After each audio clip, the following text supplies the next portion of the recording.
Welcome to Hearts and Stripes, your one-stop shop for all things military marriage. I hope our discussions and interviews equip you with the tools to start or grow a beautiful marriage as we address the benefits and challenges of marriage. I believe life's most precious moments are worth celebrating, so I'll help you design your marriage blueprint in alignment with your core values. Thank you for joining us, and remember to rate, subscribe, and review. Let's do this. Hello, everyone, and welcome to Hearts and Stripes podcast. I am your host, Bree Carroll, and I am just so excited to be chatting with you today. So, if you are new to Hearts and Stripes, welcome to the family. I am excited that you are here. I am grateful that you are taking the time to work on your marriage, because if you are here, you need to know Hearts and Stripes is all about strengthening military marriages. We do this through our conversations, through our interviews, practical tips, resource sharing. All the goodness will be right here on Hearts and Stripes. And I do need to say that we have three main ways that we strengthen our military marriage. And it really starts with you. It starts with introspection. It starts with ourselves. So you'll hear a lot of guests and myself sharing on identity, on ourselves, on how we can grow personally, because we have to show up for ourselves first before we show up for our marriages.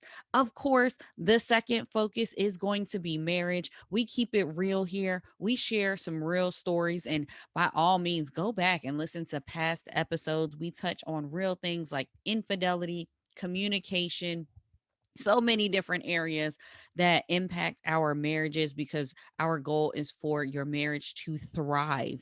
And the third thing that we touch on is in regards to building a legacy. We're talking about that future. We're talking about that end goal. What do you get excited about in your marriage as a couple? What are you working towards? So we talk about legacy, and that touches on a lot of different areas, but stay tuned. Make sure you are subscribed so that you can stay in the know when our episodes hit every Monday, so that you can hear all different topics and discussions on those three areas. So, I have to say, this episode is special. It's extremely special personally to me, and then also hopefully for you, because I want you to be a part of this celebration. And I am thrilled to share with you guys that we, my husband and I, are celebrating our seventh wedding anniversary. So 7 years of being happily married, 7 consistent years of being happily married. And this episode, I'm not going to take too much of your time. I really just wanted to um take this time and really just celebrate with my community. Like, I love y'all. I the joy that I've had in my marriage sparked something to make me want to do Hearts and Stripes. I know in previous episodes I've talked about the negative things, the negative impacts and stats in regards to military marriages, but I do have to take the time to talk about the good things that spark and keep me going with doing this podcast. I love seeing healthy relationships. I love celebrating unions and couples that love to do things together. You can still see that spark and that spice in their relationship. I love seeing that. And had to take the time to just celebrate the spark and the spice that is still in my own marriage, y'all. Come on, right? So I am taking this time in this episode to talk about the 7 lessons for 7 years of marriage. And my husband actually helped me come up with this list. He is not going to be a special guest yet. We gonna keep working on that. But he helped me come up with this list of 7 lessons from our 7 years. And then I'm gonna have to brag on honey at the end. So strap in for any of you who may be more seasoned and you have a couple of more years under your belt, see if any of these lessons apply to you. If you are starting out in your military marriage, maybe these are some things that you can definitely tools to put in your toolbox and you can apply to your own marriage. So I'm going to go through these, give you some practical advice, and hopefully it'll bless you because it has truly blessed us for these 7 years. So I will jump into number one. Number one is a word that I love to use on Hearts and Stripes podcast. It is the C word, and it is communication. And I love this because this was a it's number one for a reason also. Communication has really been the common thread that has made our marriage awesome. Hands down, full stop, point blank period. Communication, I can't stress it enough. And I think I should maybe add on there effective communication, because you can talk to someone and it not be effective, right? You can just be saying words and not really be explaining your heart or your thought process or how you feel, or getting vulnerable. So effective communication is so key. And the note that I have when it comes to communication that me and my spouse talked about was, even when you don't feel like it, there are times in your relationships where you are discussing something difficult, something that you maybe don't want to. You just are avoiding it for one reason or another. Communication is key, even more so when you don't feel like it. That is when it is crucial. I know we've had some tough times in our relationship, not tough times, but we've had some difficult times where I had to um say something to my husband, or confess, if I have to say it that way, confess to my husband about how I was not handling my finances properly, and I needed help. I did not want to ask for help. I did not want to admit to adding more money on a credit card that I said I was going to stop swiping. I did not want to have those conversations, but I had to have those conversations because if communication is going to be the common thread, the foundation of our relationship, then I had to do it when I did not feel like it. It did not feel good. But let me tell you, on the other side of just speaking those words, of sharing my heart, and asking for help, I was met with such grace, and I'm so grateful for that. And I saw a side of my husband that I wouldn't have, because I was not giving him the opportunity to step in and be a support to me. And I feel like when we don't communicate things, we rob our partners of the opportunity to help us, to step into and really own their role as our partners, right? Because this marriage thing is a partnership. So number one, communication, even when you don't feel like it. Number two, buy an extra fry. Now, listen, I'm going to just say right now, my husband put this one on the list, because if anybody else out there can relate to me, typically your spouse's fries, right? Your spouse's fries typically taste better than yours. But the reason why I like keeping this one on here, buy an extra fry, is because the note that goes with it, to expound on that humorous example, is it's okay to have your own. And the reason why this is so big is because my husband always would say, like, I can just buy you another fry, like you don't have to take my own. And the reason, and, and at first I didn't like that, because I'm a daddy's girl and I used to share fries and things with my dad, and I felt like, oh well, when we share, that's how we show love. And I'm not saying that, share not sharing your fries or sharing your fries is not a good way to show love. It is, guys, share your fries. But the point of saying it this way in this lesson, learned, is really, it was an acknowledgement that it is okay to have my own. He can have his fries, I can have my fries. Let's say it another way. He can have his career, I can have my career. He can have his hobbies, I can have my hobbies. You get where I'm going with this? It's okay to have your own box of fries. It's okay to have your own things, your own time to yourself. And even though this conversation or this lesson learned really started talking about that box of fries, I realized that as opposed to me thinking that my husband was being selfish because he didn't want to share his fries, he was actually being a blessing to me and teaching me this lesson. Um, just because I really had to wrap my mind around the fact that it is really okay to have my own. And coming from someone who was very independent to being very excited about a marriage, is oftentimes you can lose yourself even in your marriage, right?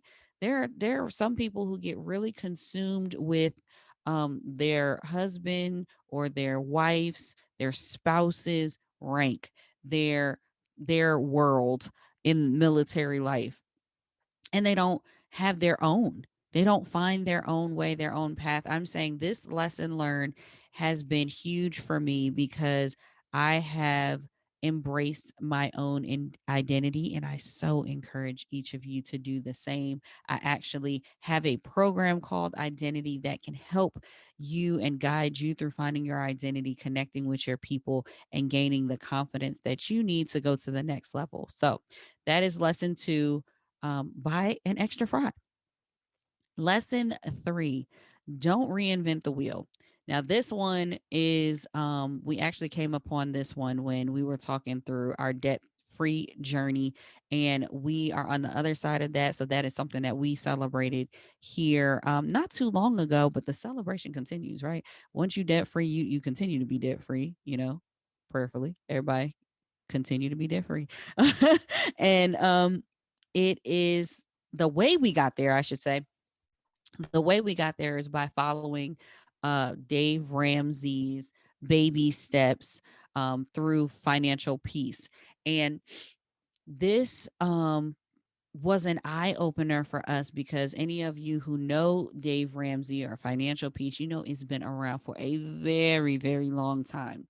Actually, when we reflected on this lesson learned, I reminded my husband that when we actually connected around the time that we met, I was actually the facilitator for financial peace at the church that we were attending. And for whatever reason, when we met and married and started to go on with life, I felt like he was the more financially responsible one. So I deferred to my husband to take the lead on those things. Well, we were kind of reinventing the wheel.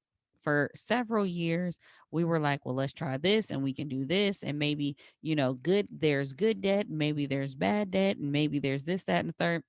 Listen, it is so freeing to know that you don't have to reinvent the wheel. And even by following something like financial peace, proven system with steps, it really allowed us to see that breakthrough a lot quicker. And I think back because I said we are celebrating 7 years. So 7 years ago, I was a facilitator for a program that only recently did we truly, no kidding, follow and got it done. I'm not saying that to downplay us, but I mean everybody has their own journey, and I think it is a lesson learned that I hope you take hold of and realize that you don't have to reinvent the wheel when it comes to your relationship. Seek wise counsel. That's another way to kind of put it for this lesson learned. There are people who have been there, done that, got the t-shirt, and you should ask them about it. You should listen to the wise counsel so that you're not reinventing the wheel on different things in your relationship or processes that you may need to follow and implement so that your marriage relationship can thrive. So I hope that number three, don't reinvent the wheel, is something that you can think through and apply today. Number four, patience. Woo! Patience. Patience is a big one. Patience has been really good for us. And the note that I have with patience is um, my husband being funny, talking about I don't pick up the phone. So he always teases me about not picking up the phone. He thinks I have my phone glued to my hand, and guys, I really don't. It's really not that bad. But he definitely gives me patience when it comes to maybe missing his phone calls. I know that's a big thing. I definitely am better at that when he's deployed or TDY. For any of you who can relate, I try to be better about it then. Um, but he has had to have patience with me in that area. I mentioned earlier when it came to communication, number one, he was patient with me when it came to finances. I too have to offer patience with him because his schedule is not consistent. And that is very frustrating for the planner in me who wants to have some set things established. Also, I have to have patience with my husband because I'm very much of a doer. I like to get things done. And typically, when someone asks something of me, or let's say I get an email, I like to fire off a response pretty immediately. My husband is not the same way. He has to kind of like get into the mood to do certain things. Um, and I have to give him patience because just that's just how he's wired. That's just how he's built. And I love him for it. And patience has really we've had to exercise patience, let's say it that way. We've had to exercise patience throughout our relationship, knowing that neither one of us is at the epitome of perfection. We are striving each day to improve and grow and become our best selves. And I think for patients, a good thing to also acknowledge here is in your relationship. I love that scripture that talks about iron sharpening iron. We are not perfect. You listening, you are not perfect. Your spouse is not perfect. But in our relationships, we get this great opportunity to bring out the best in one another. And the way that we bring out the best in one another sometimes is by bringing out the worst too, so that it can be exposed and we can address those things and deal with those things. And that requires patience. Iron sharpening iron is not a quick process, it requires patience. So I hope that that lesson of patience, lesson 4, is something that you can apply to your relationship. So let's go to number 5. Lesson number 5, consider the heart behind the action or the statement. So, this is something that we both had to work on. Consider the heart behind the action or the statement. The reason why this is a critical lesson for us is because um, for my husband, for example, there are things that he would say, and not frequently, but every once in a while, I'd maybe be having a bad day. He would say something and it would just rub me the wrong way. And I would just be like, what? I can't. Why would he say that to me? And just build up this whole story in my mind. Typically, like I said, because I was already having a bad day. And I thought, like, he doesn't care. He's not being considerate of my feelings and oh, that hurt me and all these things. And then I got in this practice of taking these statements or actions and running them through a filter. And the filter that I like to run it through is just saying, is that the way I'm receiving it, the way I'm taking it right now, is that what I really think is in his heart? Is that what I truly believe is in his heart? And oftentimes, 100% of the times, I'm not even going to say oftentimes, 100% of the times, it's not. It's not what he meant at all. It's not his intent. That wasn't the heart behind what he was saying. And running it through that filter made me realize that the things that we say sometimes, it doesn't always come out the right way. And we have to really think about the heart behind that those words or those actions. Another example is typically I'm the one that cleans up. Well, my husband likes to leave some things around sometimes. I'll be honest, I do too. I leave things around, but I'm the one that's cleaning it up. So when he leaves things around, I take it personally. Sometimes I take it personally. And at times I can make it mean that he doesn't appreciate that I'm cleaning up. But the heart behind it is he had a long day and it wasn't that important to him. He hadn't prioritized putting it back in a certain location. He prioritized getting rest. The heart behind that is not to be cruel or to be inconsiderate. The heart behind it is um, that he was just tired, right? And I think that goes back to, if we're in situations like that, going back to number 1, communicating if you're receiving something in a way that you maybe are questioning, like, what is the heart behind that? Like, I'm not sure. Talk that out with your spouse. I think that's a great way to develop that filter. Because if you've never talked about these things, then it's more difficult for you to create a filter to understand or to think through what the heart behind that action or that statement may be. So number 6, pray much. Y'all, let me tell you, prayer changes things. I am so grateful to have a spouse to walk through this thing called life that prays. And if I can just take a second, um prayer has just been so huge for us because we've walked through some tough things, some health challenges, some loss, and it's just been tough at times. And to find the peace in prayer, to hear my husband's heart as he prays, has revealed some things to me that I would never know if we did not have prayer in within our relationship. We have prayed uh for our father, my husband's dad, who who just was had some cancer scare come up. If I can be real transparent on this episode, we gonna peel back some layers here. We prayed for my father-in-law, and to hear that he got a negative report that said they didn't see cancer anymore. Guys, that's huge. That's huge.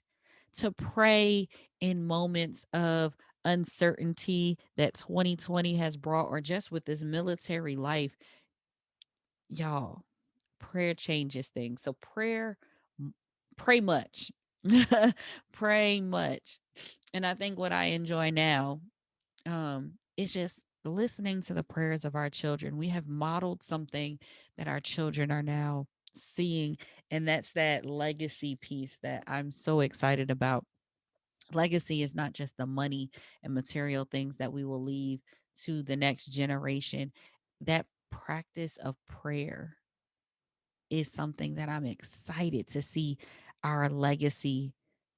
That's something I'm excited to see our children doing now, that I know will carry them through, right? The scripture says, train up a child in the way that they should go. Listen, I am excited that through our actions, through implementing that lesson of pray much, that we have given our children that foundation. And when they are mature, when they are older, they will not depart from it. And I am believing that for our family. I'm believing that for our legacy.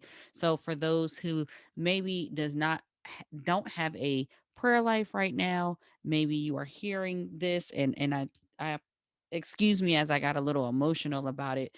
Um I would say just start with a simple prayer.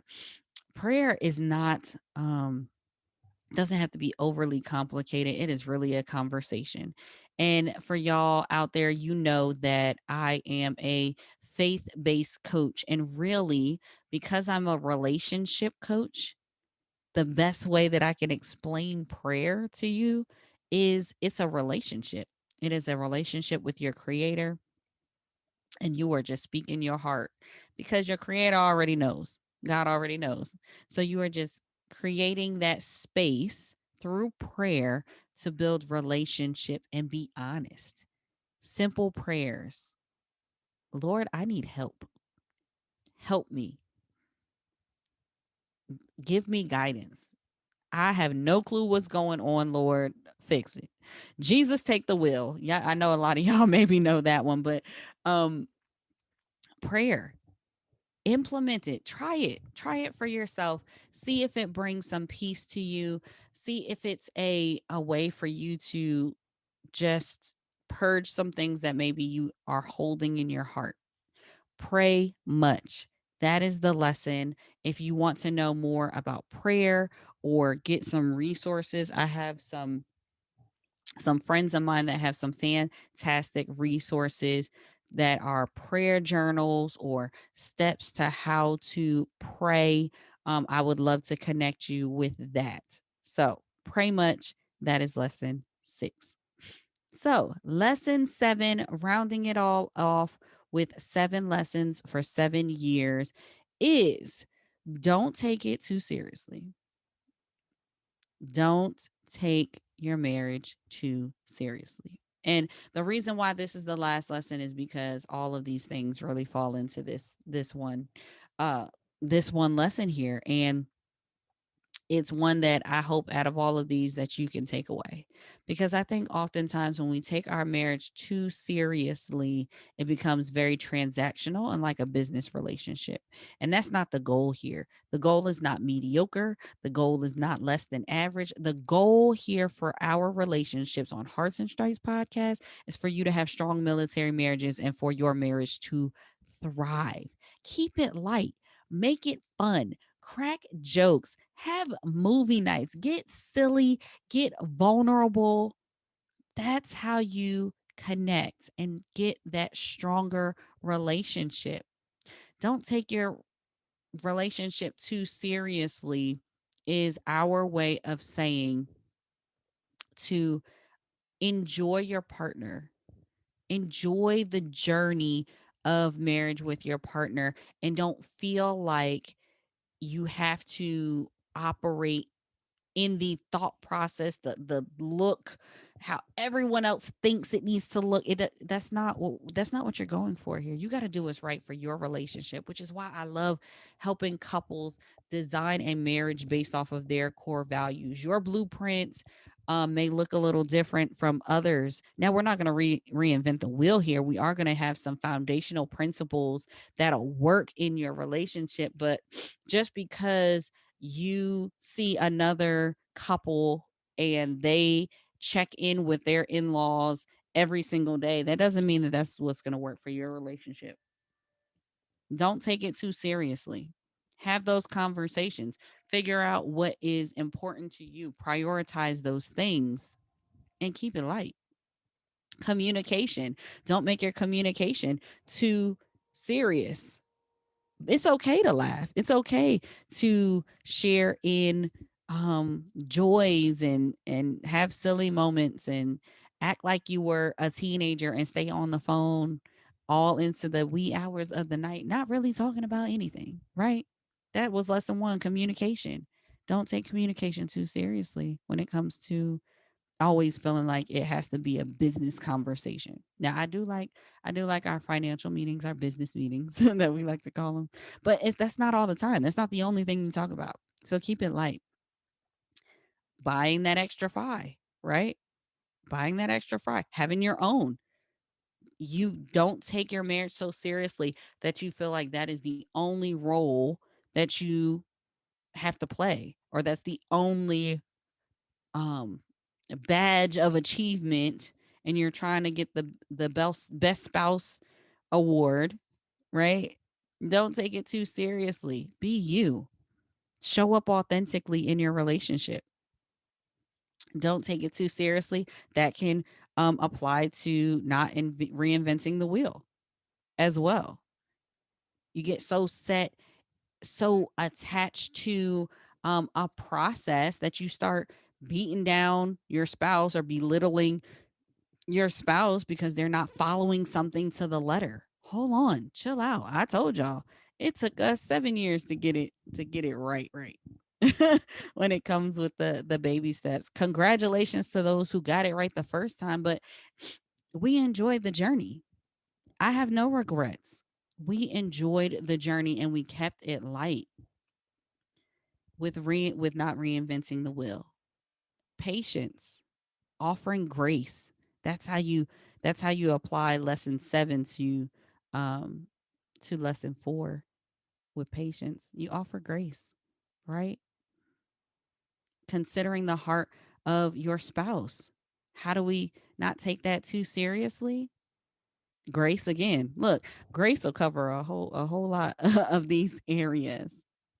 And pray much. Listen, if you are not in a regular prayer practice, start small. Don't take that too seriously either.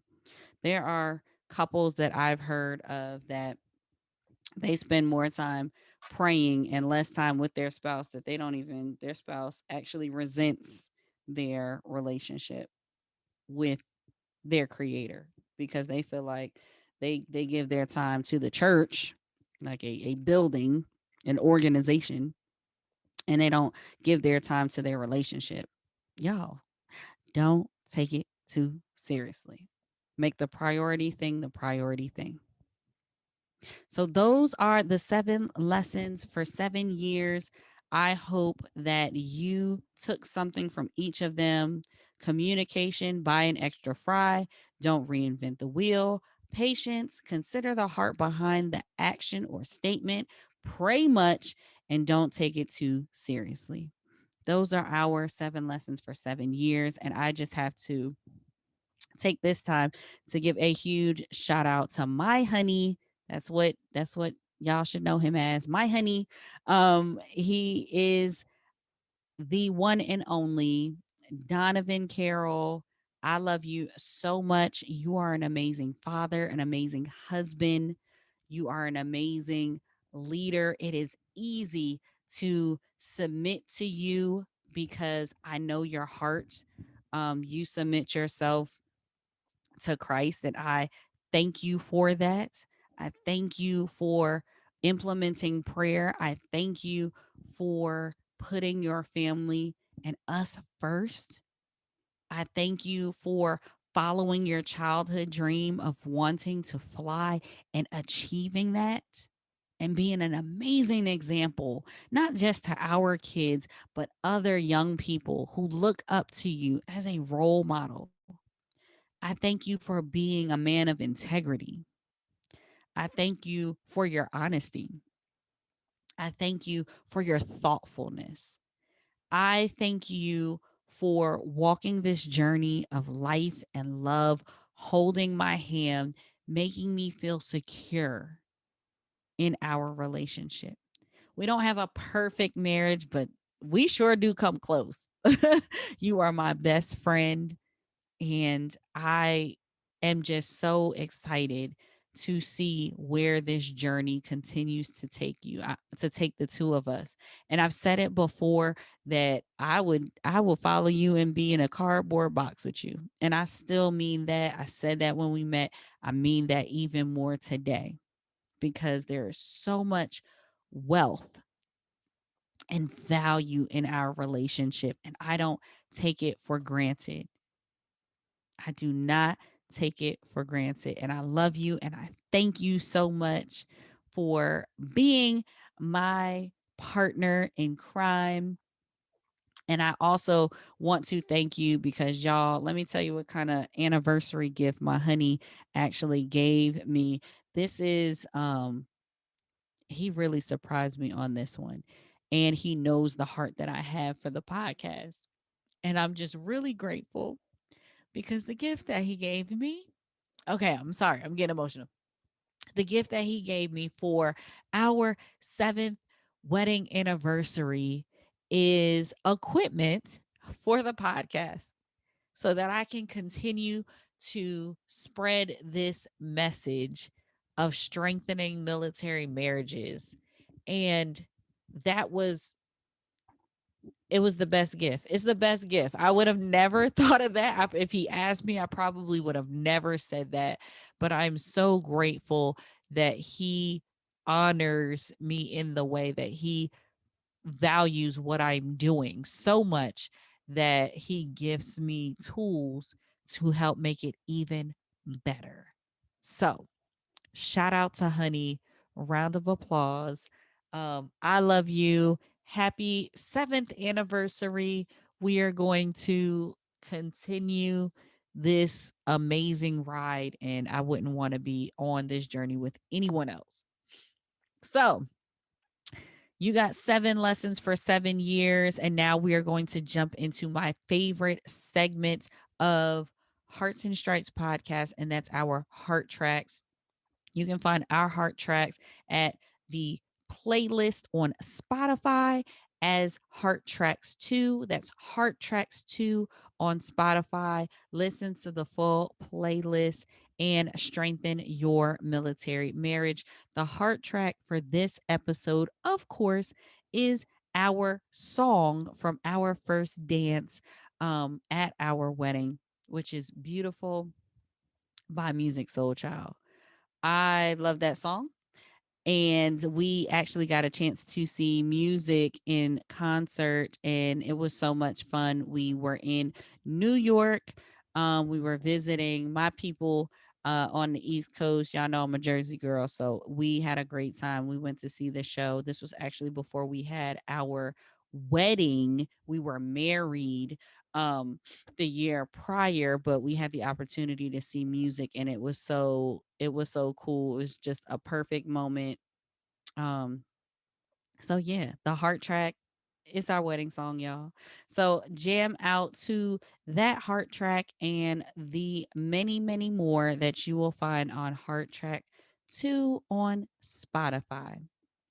So, a bonus for those who are still hanging in here on this episode, I will actually be asking you to join me in celebration for my 7th wedding anniversary in the form of a giveaway. Yes, we're doing a giveaway for the wedding anniversary, because for y'all that know me, gift giving is my love language. I love to give gifts just as much as I love to um get surprised, right? Like honey surprised me. So for the giveaway, this is how you can enter to win. Simply leave a review. Leave a review on the podcast, wherever you listen to podcasts. Leave a review for Hearts and Stripes. Let me know what your thoughts of the show are. What maybe your favorite episode is. Enter your reviews so that you can get your chance to win one of my favorite things. And spoiler alert, it is Rodan and Fields. So it'll help you get your self care together. And you can find out more details on my Instagram page. I'll be sharing the details of what the specific giveaway item is, but the way that you enter to win for this anniversary giveaway is you leave a review of this podcast. So simple, easy. I want you to win. So please, please, please review the podcast, like and share, give people the other opportunities to win one of my favorite things. And I thank you in advance for celebrating with me for this wedding anniversary in such a huge way. So that is all. Everyone, be blessed. Continue to work towards a marriage that thrives. This is Bree Carroll with another Heart to Heart. Y'all stay marriage strong. Thank you for tuning in. Remember to rate, subscribe, and review. This is Hearts and Stripes. We are the few, the proud, that aim high and are forged by love. Always ready, always there. We are marriage strong.